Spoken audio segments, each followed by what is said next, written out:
மதுரை புட்டுக்கோவில் ஸ்தலபுராணம். மதுரை நகரில் அமைந்துள்ள புட்டுக்கோவில் சிவபெருமான் தம் பக்தரை காக்க மனித வடிவில் வந்த அற்புத நிகழ்வை நினைவுபடுத்தும் புனித தலமாகும். ஒரு காலத்தில் மதுரையை ஆட்சி செய்த பாண்டிய மன்னன் கடுமையான வெள்ளத்தை தடுக்க மக்கள் அனைவரையும் கரை கட்ட உத்தரவிட்டார்.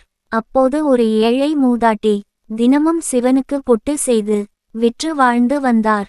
வயதானதால் வேலை செய்ய முடியாத அவளை காக்க எண்ணிய சிவபெருமான் ஒரு கூலியாளராக வந்து அவள் பதிலாக கரை கட்டத் தொடங்கினார்.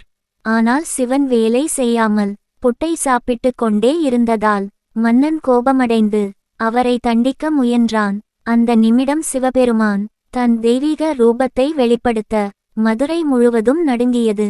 இதனால் மனம் உருகிய மன்னன் சிவனை வணங்கி மன்னிப்பு கேட்டான். இந்த லீலையை நினைவுகூரும் வகையில் உருவானதே புட்டுக்கோவில்.